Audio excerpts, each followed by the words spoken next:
Welcome to Distrust and Disparities, Dismantling Black Health Disparities podcast.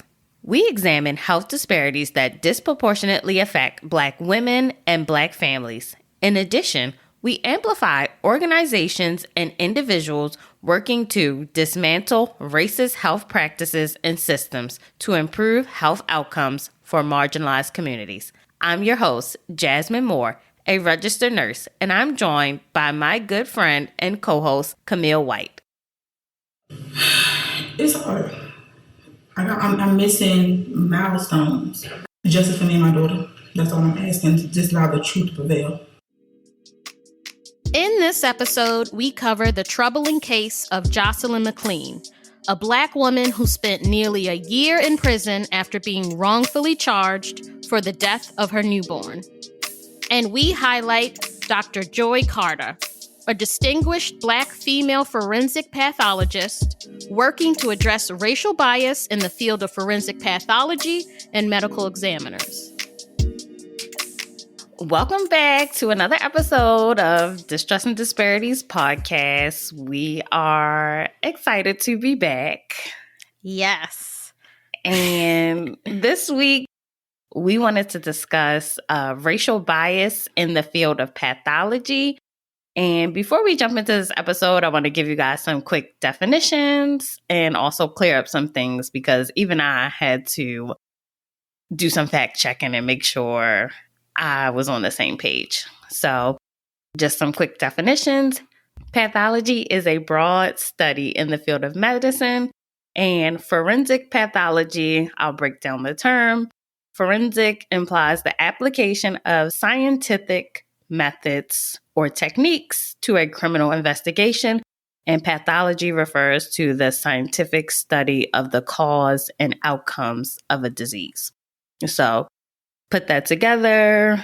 Forensic pathology is, just studying what led up to the person's death, especially if there was some suspicious activity.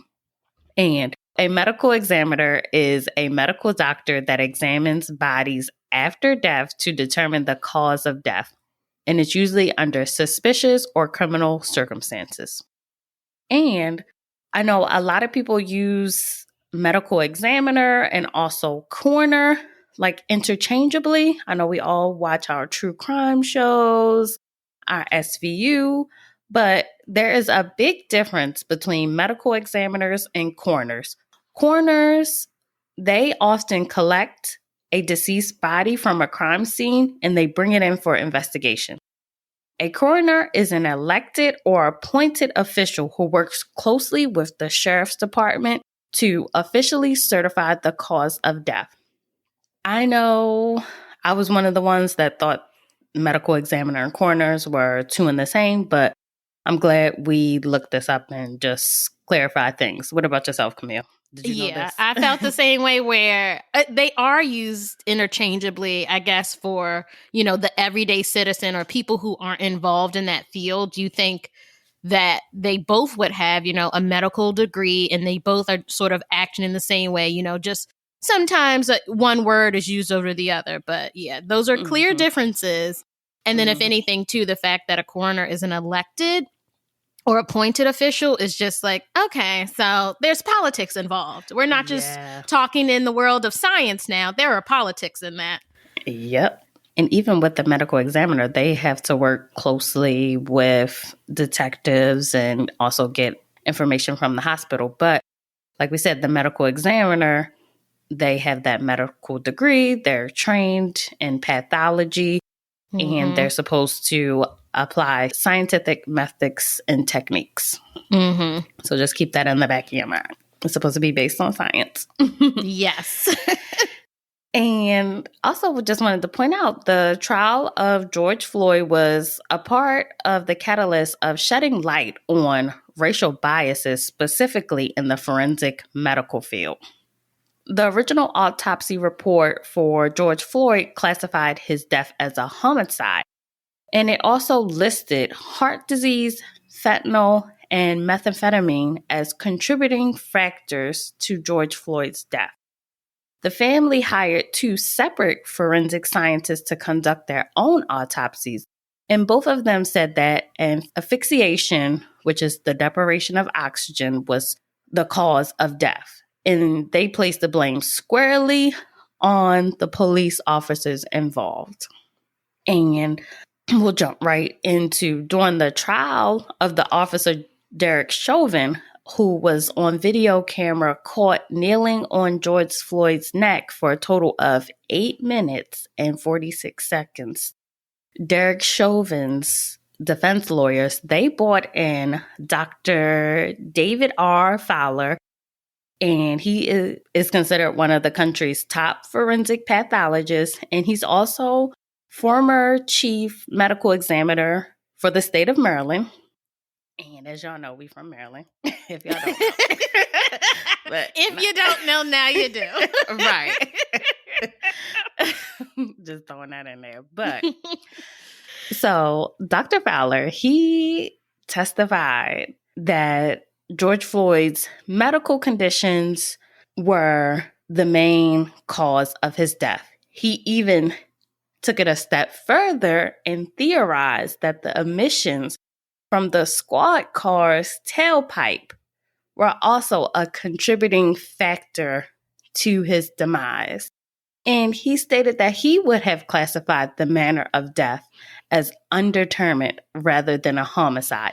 He didn't mention anything about somebody kneeling on your windpipes for a total of 8 minutes, what that could do to your airways and getting oxygen to your brain and vital organs. But he had all these other theories that he put together and sat up there and just said a bunch of nonsense, because that whole thing of like, oh, people have other pre-existing conditions and they've done other things in their lives. Yes, but they're still alive. They were still there. And then something else happened. That's people wanting to say that with COVID, people had all these pre-existing conditions and then they got COVID and then unfortunately passed away, where they don't want to acknowledge that COVID, because they're deniers of just the whole pandemic, really, that COVID is what caused their death. And it's just like, well, they had all these other issues going on. Yeah, they had all those other issues, and they were still walking around, living, breathing, and existing in this world. COVID is what killed them, just like it was the knee of a grown-ass man on the back of his neck killing him. Not the emissions from a damn tailpipe of a car. Right. You gotta be kidding me. I couldn't even believe what I read. And just his testimony, it just caused so much outrage. Like I said, pathology, medical forensics is supposed to be founded in scientific research and evidence. You are jumping to conclusions to help the defense. That's just ridiculous. And because of his testimony, it opened up a whole new can of worms. So more than 400 medical experts, they signed an open letter contending that Dr. Fowler's testimony in Derek Chauvin's case had revealed obvious bias and raised malpractice concerns about how his office had handled similar cases.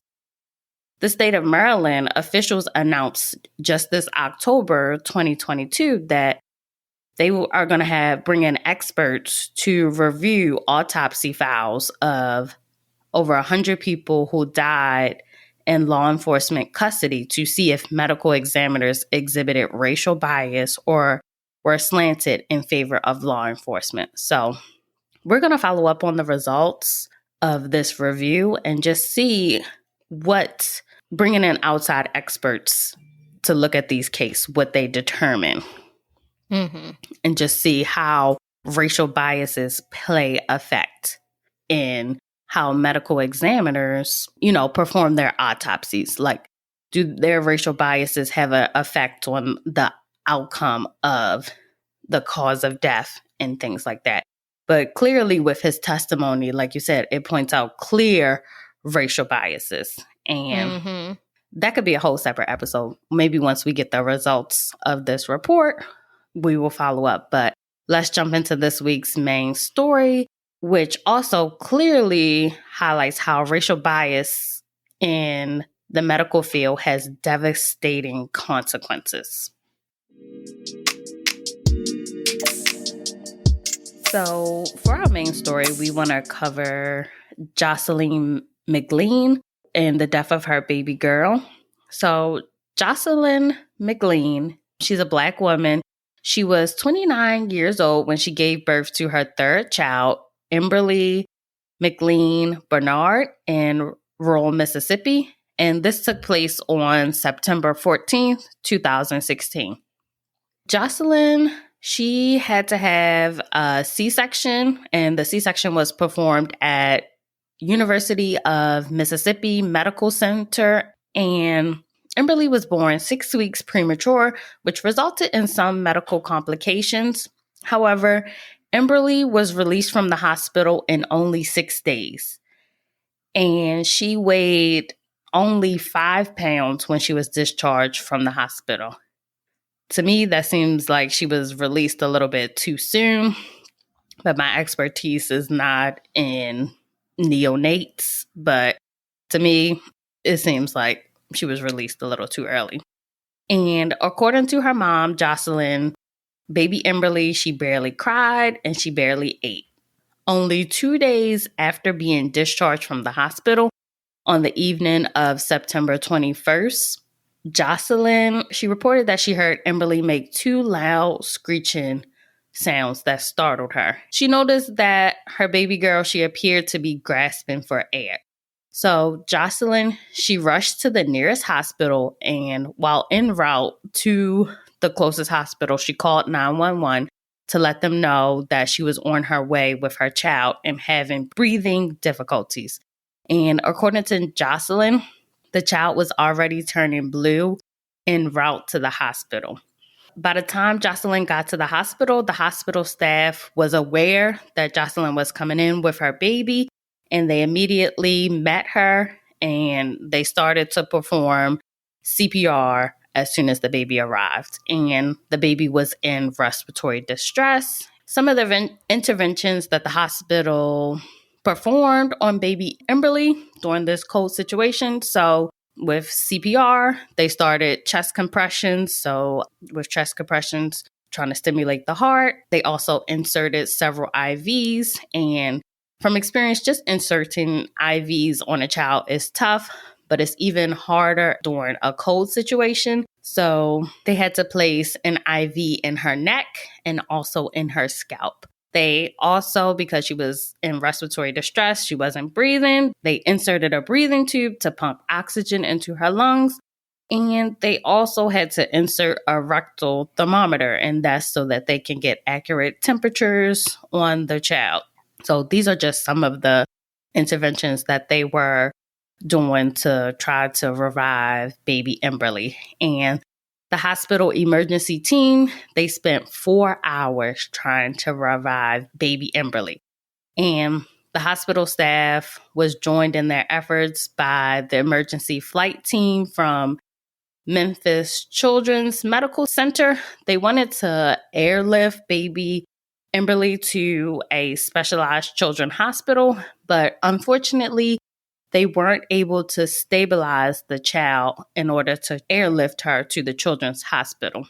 Despite the extensive resuscitation efforts, baby Emberly, she did not survive. She was pronounced dead on September 22nd, 2016. She was only 8 days old. I'll chime in. Coding a baby, coding anyone is very hard, trying to do life-saving measures such as like CPR to help get the heart pumping or just to get them breathing and stabilized is a lot. And 4 hours is a long time to be coding anyone. So the emergency team, they went above and beyond to do everything that they could to revive the child. And unfortunately, the child did not survive. And of course, with Emberly not surviving, Jocelyn was distraught over the death of her newborn. And she wanted, of course, herself to see what the results of an autopsy would be to understand, what happened to my child? What was the cause of her death? And although the autopsy apparently was performed on the 23rd of September 2016, so literally the next day after Emberly died. It wasn't until 1 year and 2 months later, on November 29th, 2017, that a Dr. Brent Davis of the Mississippi State Medical Examiner's Office issued his final report on the autopsy. So, just keep that in mind that, the autopsy was performed the next day, but the findings and final report were not released until over a year later. Yeah, and that makes no sense. And I tried to look up more information about why it took so long, why to release, and there was just not that much details on why it took a whole year to release the final reports. I know they had like a backlog of autopsies and cases, but a whole year later. And then for what came out of the findings is even more troubling of like, there are so many questions. So in this final report, Dr. Brent Davis, the medical examiner, he concluded that the death had not occurred because of a medical problem. And he stated that Emberly's death was due to blunt force trauma with features of strangulation, and therefore he declared the death a homicide. So what? That doesn't make any sense. That don't make any sense. And then on top of that, he didn't even offer any other alternative explanations for Emberly's condition. Nothing else was offered. Nothing else was, this could have been a potential whatever. This could have been, you said blunt force trauma, she was strangled, and it's a clear homicide. And again, this wasn't released until over a year later. So now we're in 2017, late 2017. And by this point, Jocelyn was pregnant with her fourth child. And, originally they were living in Mississippi. Jocelyn, her family had moved to Georgia. Sometime in this process, too, within this year, and then within that whole year between 2016 and 17, and moving to Georgia, the Georgia Child Protective Services opened a case on the family. Yeah, and I believe they opened the case before she even got the results of the autopsy. So she's wondering why Child Protective Services is coming around. And they couldn't tell her like the full reason.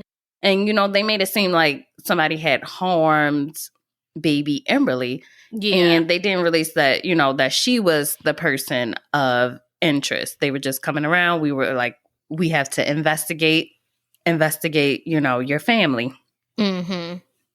And then they were even to the point where while investigating that case they opened on her, she had to have supervised visits with her kids through CPS.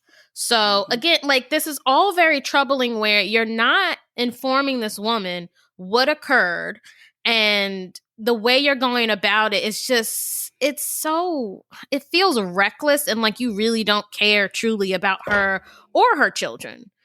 So based on the medical examiner's report, Stephen Jubera, the assistant district attorney for the county of Mississippi where Jocelyn used to live, brought charges against her.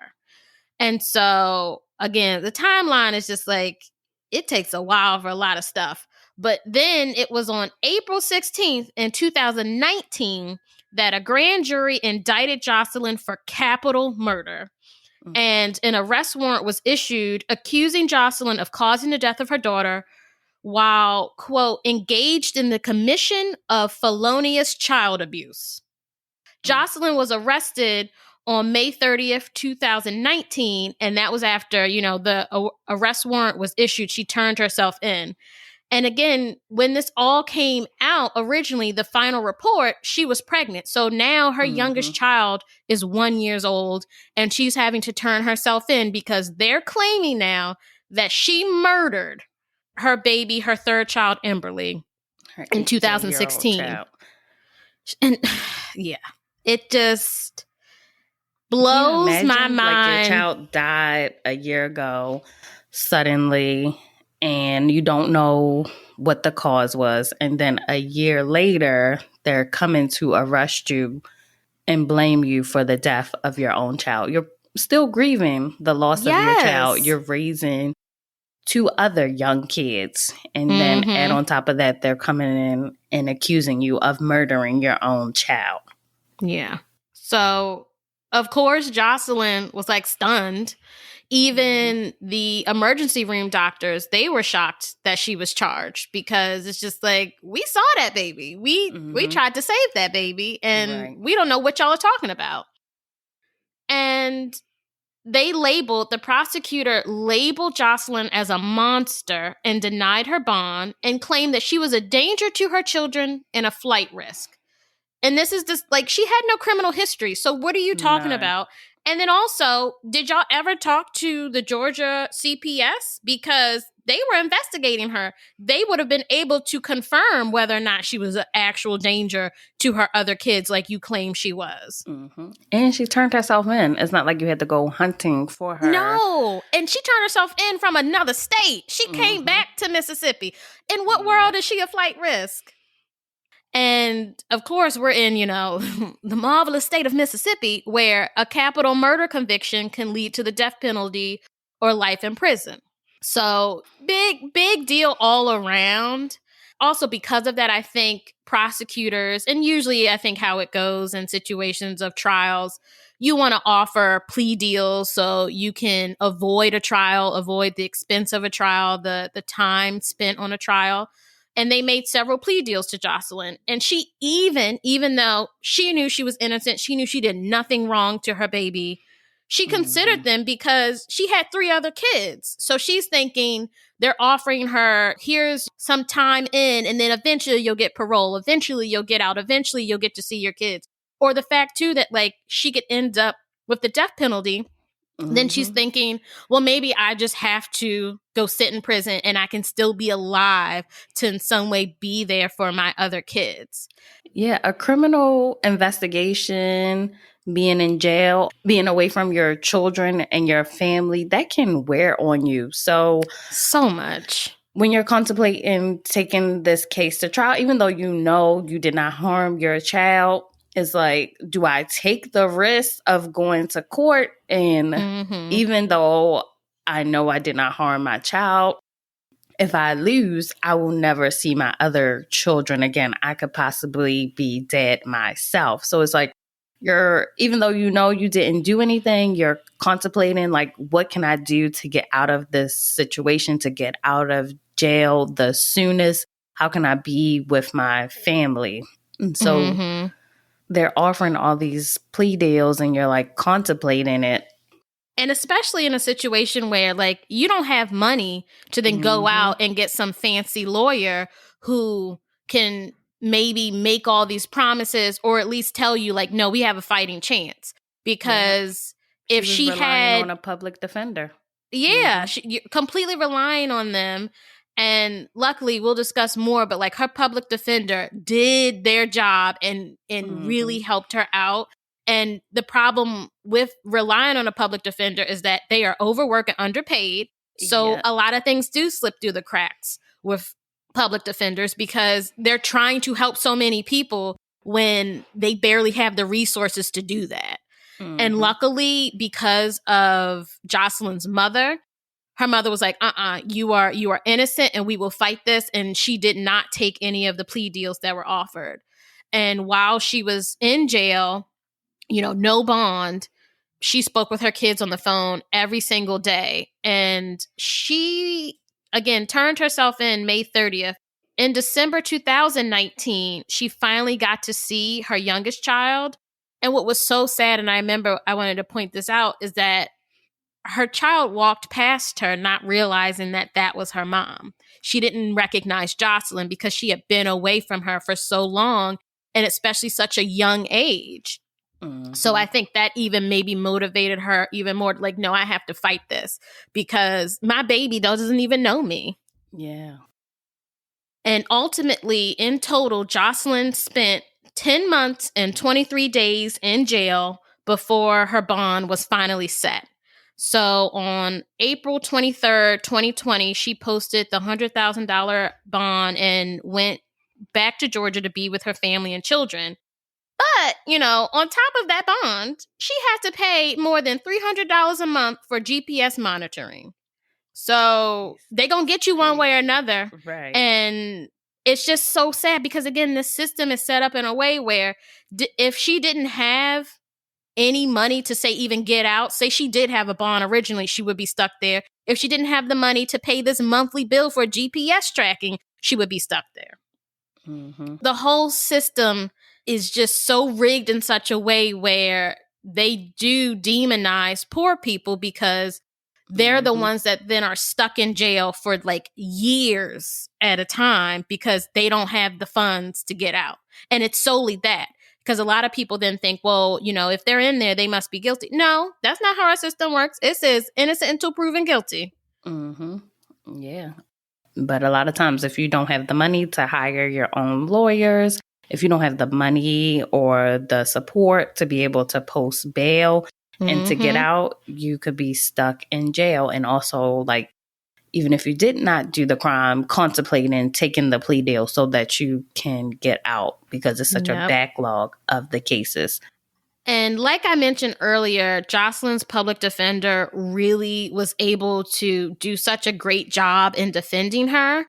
And in preparation for the trial, she reached out to the ER doctor to review the medical report and the autopsy.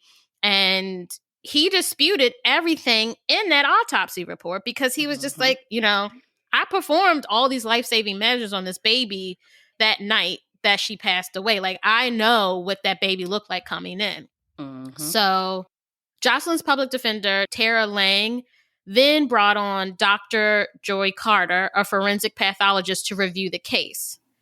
And Dr. Carter reviewed the autopsy and showed that all of the baby's injuries could be explained by the medical team's desperate attempts to save her that night. And 2 people. Yes. So you got disputing this autopsy. Yes. result. And two doctors. Two doctors are coming in going, the doctor who was there that night doing all these things to save that baby. And then another doctor who we said at the beginning, like, very distinguished. We'll talk more about, all of her experience looking at this report, looking at the medical report and the autopsy report and going, oh no, everything in here can be explained. I don't know what they're talking about. Right. And Dr. Joye Carter even pointed out that this is an all too familiar pattern. Quote, a medical examiner who made a ruling without talking to the doctor or even examining the hospital records. Supervisors who signed off on his decision, a criminal justice system that all too often sends Black people to prison on evidence that might not have convicted someone else. It should be noted that Jocelyn's attorney presented Dr. Carter's expert opinion to the state in June 2020. The prosecutor said that they would send the report to the medical examiner so that they could re-examine their original report. Apparently, the report had to be resent on October 1st, 2021. The medical examiner claims that he didn't have the emergency room records until October 1st of 2021. And about 2 weeks before she was to go on trial, her trial was scheduled for October 11th, 2021. The medical examiner reversed his decision, citing newly presented medical information. He said that this information was not available to him at the time of the autopsy. So, Mississippi's medical examiner, J. Brent Davis, he was forced to admit the truth that Jocelyn did not murder her newborn baby. And each and every injury that he cataloged in his autopsy report was attributable to the medical interventions by hospital personnel. And I talked about it in the beginning of the episode of the different interventions that the medical staff had to perform. And his autopsy report was egregiously false. It was just outlandishly false. Yes. And the Innocence Project they conducted an investigation of Jocelyn's case. They made some great points. So the coroner stated that she hand-delivered the emergency records to the medical examiner. She delivered these reports on the same day that the body was delivered to the morgue. We said in the beginning that the autopsy was performed the day after Emberly died. And typically you would get all the information that you needed when the person comes down to the morgue. And if you didn't, as part of your job as medical examiner, you're supposed to request additional documentation, make sure you have hospital reports and all other reports before you come to your final conclusion. Mm-hmm. On top of that, when the body arrives to the morgue, all that medical equipment, the thermometer, the breathing tube, all that equipment comes with the body. Working in the ER and experiencing patients that pass away, we are told do not remove anything, any tubes, any drains, anything that we put into the patient. All that has to go down with them when they are taken to the morgue. So the body came with these tubes in place. And a quote from the Innocence Project, they said, numerous invasive and traumatic interventions to save Emberly's life were obvious to Dr. Davis when he conducted the autopsy the day after the newborn died in 2016. He photographed the condition of the baby's body, reflecting the presence of the extensive hospital equipment and dressings, and specifically noted in his report that she had a catheter in her leg and an endotracheal tube in her mouth, bandages on her neck and her forehead, and electrical cardiograph pads on her body, and gauze taped to her arm. Yet, he jumped to the conclusion that she was strangled and that this was a homicide. So you're telling me that a normal person just has medical equipment lying in their home? Me as a nurse, besides like my stethoscope and maybe some Band-Aids and a thermometer, I don't have this type of medical equipment lying around in my house. Camille. No, I wouldn't expect you to, because then I'd be like, what you operating outside of your house? Like, well, inside of your house. Like, what you got going on? You got home visits, people coming to you to get, medical care. It's just so crazy that like they even can point out, like, you photographed the body. You saw the body literally the next day, and nowhere in your mind were you like, oh, let me get those reports that you claim you didn't get. Because that's also the crazy part, is this medical examiner claiming that they didn't have their reports until literally years later, right before she was supposed to go to trial. Yeah, even if you didn't have the report, you see that the baby has tubes, drains, attached to her. Wouldn't it be like, oh, I need to request the report so I can put together the full picture? Like, this is a priority. Let me get the report so I can make the final determination. Yes. And if anything, then too, it seems like you lost the report. And that's why it wasn't until a year and 2 months later that you even gave your first little raggedy autopsy findings. And then it feels like you just looked at, the race of the mother, the race of the baby, of course, and like made your determination there. You didn't go back and reread and look at your pictures and then go, wait a second, I'm missing a hospital report here. Let me go look at that. Because there's all this time in between where it wasn't like you took all this time to really figure out what happened because you thought, you were so confused and you were doing a huge investigation. It seems like you quickly did the autopsy, quickly wrote up whatever you wrote up. Clearly it wasn't enough. And then you came back over a year later and then just mindlessly was just like, this is a Black woman. She probably did it. Let's just call it murder and move on. It's crazy. And the Innocence Project, they point out that he declined to follow fundamental scientific principles and basic professional standards requiring evaluation and reporting of recent medical history as reflected by hospital records. And his autopsy report also never mentioned the fact that the culture that they took at the hospital was positive for the presence of a virus that could have contributed to the newborn's death.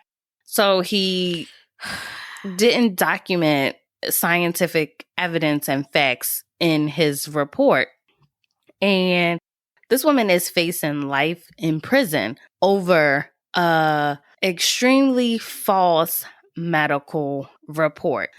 There are steps in place that are supposed to like prevent these things from happening. Like this report, it was signed off by 2 other people that work at the medical examiner's office.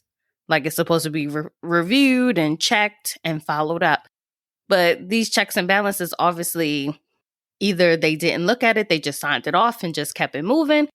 Because how else was, it's not like you had to go back and change just one thing. You had to change everything. Like the whole everything thing that you documented, you had to go back in reverse and say that all these findings that you said were related to homicide, now you're tying them to the medical interventions that the hospital performed.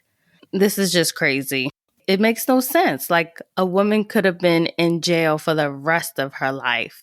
Or potentially even had she gone to trial, then been facing the death penalty since she was in Mississippi. Like you've got to be kidding me with like, it just seems so lazy of this medical examiner, the medical examiner's office to just treat what they did in such a way as like new information came to light and now like that new information was always available and you just want to play it off as like, oh, I wasn't aware of that, when anyone, especially in your position, but anyone with like 2 brain cells they could rub together would see Emberly's body in that state and go, I got questions, and there has to be some reports that I'm missing, some information that would fill in the blanks here.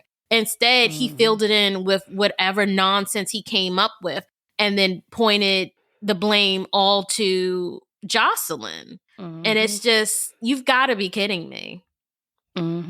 As of June 2022, the Innocence Project is filing a civil rights lawsuit on Jocelyn's behalf based on violations of her constitutional rights to be free from false arrests and fabricated evidence. And we'll follow this case as new evidence presents itself, and we'll be sure to post it because she can never get that time that she missed from her family and her young kids at the time. And, she was saying she keeps her kids away from social media.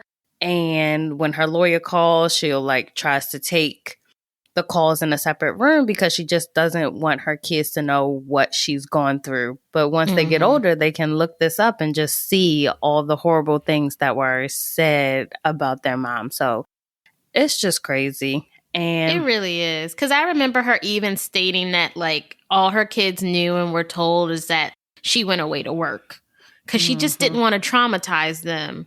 And the fact that she was so unsure about what her fate was that it was I will just keep this all to myself. Her mother knew, but the psychological stress and harm that they did to her and her family is just, it can't be undone and nothing can make up for it.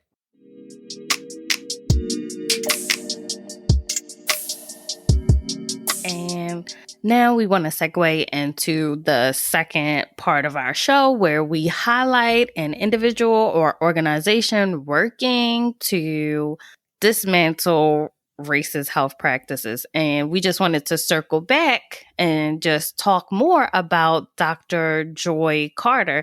As we mentioned earlier, she played a pivotal role in helping to make sure Jocelyn did not spend the rest of her life behind bars over a blatantly false autopsy report.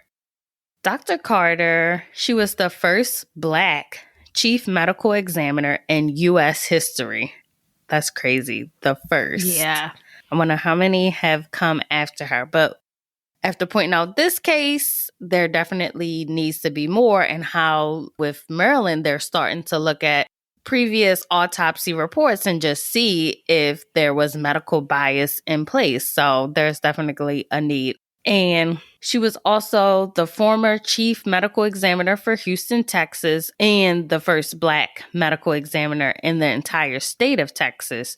She was also former chief pathologist for Indianapolis, Indiana, and Dr. Carter has nearly 40 years of experience in the pathology field, forensic pathology. In addition, she was also one of the authors on an eye-opening research study published in the Journal of Forensic Science in 2021. So this study, they took over 100 forensic scientists and they presented them with identical medical evidence in a hypothetical case that involved the death of a child. And the results of the study showed that the deaths were more likely to be ruled an accident if the child was white and the caregiver was a grandmother. They were more frequently ruled a homicide when the child was Black and being cared for by the mother's boyfriend. The study pointed out that judgments that ought to be based on science can become clouded by prejudice when medical examiners allow their findings to be affected by information that is not medically relevant. And that proves it, where the race of those involved has nothing to do with you focusing on the facts, on the science of you looking at this body and you figuring out from all the things that are present what actually happened, what led to the death of this person. Your job is in science, and you should just be focusing on the science. And instead of looking at this report and the findings and saying, oh, what can we learn from this? What can we do to kind of not let our own judgment and biases creep into the scientific methods? The report received a lot of backlash from those in the pathology field.